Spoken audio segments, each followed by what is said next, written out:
Hey, guess what? I'm in Romania. This is my buddy Stefan. He was born and raised here until what, 8 years old? Yeah. And then he came to Canada with his family during a revolution. Step 1, the experience. Do I look like that? I can't believe you brought that camera. Do I look like that? Boom.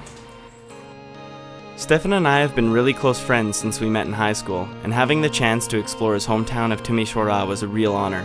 During my visit, I was able to stay with and meet his grandparents, see his elementary school, and catch a glimpse of what it was like to grow up here compared to my experience in Canada. Romania is a much different nation today than it was during Stefan's childhood. I was haunted to learn how he and his classmates would duck under their desks at the sound of gunfire outside their window. It's far too easy to take for granted the privileges I was born with compared to the majority of people across the globe.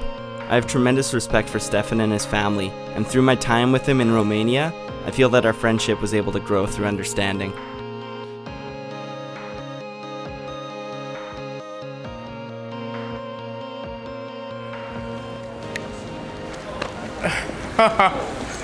That handlebar mustache is seriously ridiculous. Even look in here, like it's pretty sweet. So yeah, Stefan's grandparents fed us like 4 meals and we have dinner in like half an hour, which is gonna be another gorge fest.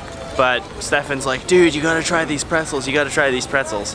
I said no, but he's in lineup and he's gonna get one of these pretzels. He's ridiculous. What's this? This is the best. Ah, no. Put that away, dog. Let's go.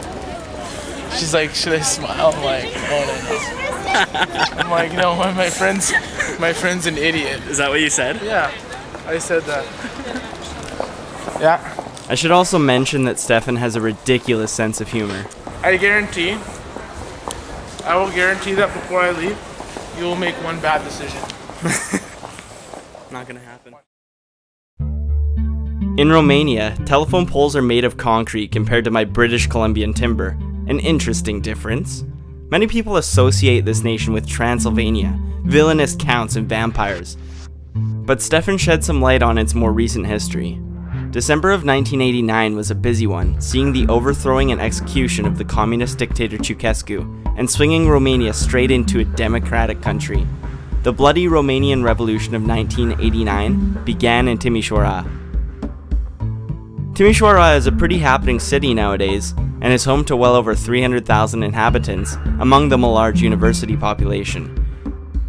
There was a noticeable gap seen between the rich and the poor. As we were walking, we would come across slums and saw street children who were huffing fumes out of plastic bags. Stray dogs were also scavenging for their next meal and run rampant in the city. On the very next street, we'd see high-end luxury cars dropping people off at designer retail outlets in the new malls. But I hope you don't mistake what I'm saying, because there certainly were a lot of amazingly friendly and hospitable people like Stefan's grandparents that transcended any amount of gap in the wealth. We hopped on a train out of Timisoara. On our way, we saw many interesting sights. A lot of unfinished and crumbling buildings dot the countryside, and instead of all the fields being plowed by tractors like it is in Canada, horses still tend to the task. I also saw a sketchy nuclear power plant that seemed to be patched up with duct tape and rugs. Pretty gnarly.